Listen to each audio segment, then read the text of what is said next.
اللہ کے نام سے شروع جو بڑا مہربان نہایت رحم کرنے والا ہے۔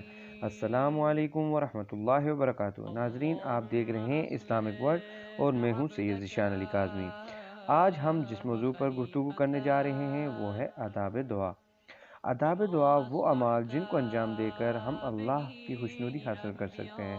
ناظرین، بہت سے لوگ ابھی پریشان ہوتے ہیں کہ ہماری دعائیں قبول نہیں ہوتی، تو ناظرین اب سے ہم سب نے مل کے عہد کرنا ہے کہ ہم محمد و آل محمد علیہ السلام کے بتائے ہوئے ان آداب کو عملاً انجام دیں گے تو انشاءاللہ ہماری تمام نیک دعائیں بہت جلد قبول ہو جائیں گی بحق محمد و آل محمد علیہ السلام۔ تو ناظرین، ویسے تو آداب دعا بہت زیادہ ہیں، لیکن ہم ائمہ اطہار علیہ السلام کے بتائے ہوئے ان 22 آداب پر پہلے بات کریں گے۔ ناظرین، میں کوشش کروں گا اس سیشن میں آپ کو زیادہ سے زیادہ آداب پر بات کر سکوں آپ سے میں، پر اس سے پہلے آپ سب سے میری ایک گزارش ہے کہ میرے اس چینل کو سبسکرائب کر لیں اور نیچے دیے گئے گھنٹی کے بٹن کو دبا دیں تاکہ اس طرح کی اسلامک اور انفارمیشن ویڈیو اور جو بھی اسلامک پوئٹری وغیرہ ہے وہ آپ تک آسانی سے پہنچ سکے۔ تو اب ہم شروع کرتے ہیں اپنے سیشن کو۔ آداب دعا۔ آداب دعا میں سب سے پہلا جو آداب ہے وہ ہے غذا کو حرام اور شبہات سے پاک کرنا۔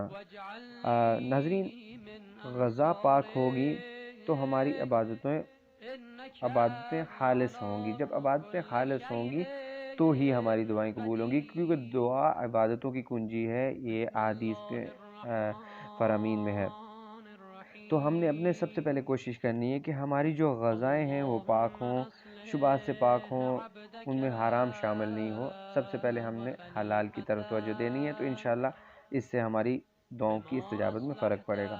اس کے علاوہ طاہر ہونا، رزق کا طاہر ہونا تو ضروری ہے ناظرین، جسم کا بھی طاہر ہونا عبادتوں کی کنجی ہے، تو اس کے لیے اپنے آپ کو پاک و پاکیزہ کر لیں۔ دعا مانگنے کا جب بھی آپ ارادہ رکھیں انشاءاللہ اس سے بھی کافی فرق پڑے گا۔ تیسرے نمبر پہ خوشبو لگانا۔ خوشبو کو عبادت میں، نماز میں ہمارے پیارے نبی حضرت محمد مصطفیٰ صلی اللہ علیہ وآلہ وسلم نے بہت ترجیح دی ہے، بہت زیادہ ثواب ہے اس کا اپنی جگہ۔ اور دعا کرنے کا ارادہ کریں جب ہم تو ہمیں خوشبو لگا لینی چاہیے۔ چوتھے نمبر پہ مسجد میں جا کے دعا کرنے کی بھی اپنی جگہ بہت زیادہ فضیلت ہے، اس سے دعا بہت جلد استجاب ہو جاتی ہے۔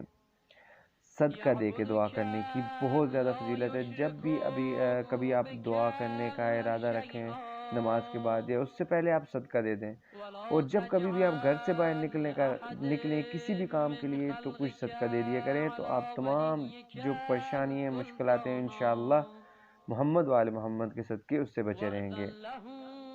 تو ناظرین، ہم نے آج 5 ان کے آداب دعا پہ ہم نے بات کی۔ انشاءاللہ نیکسٹ ویڈیو میں ہم اس سے آگے سیشن پہ بات کریں گے، آگے جو رہ گئے ہیں۔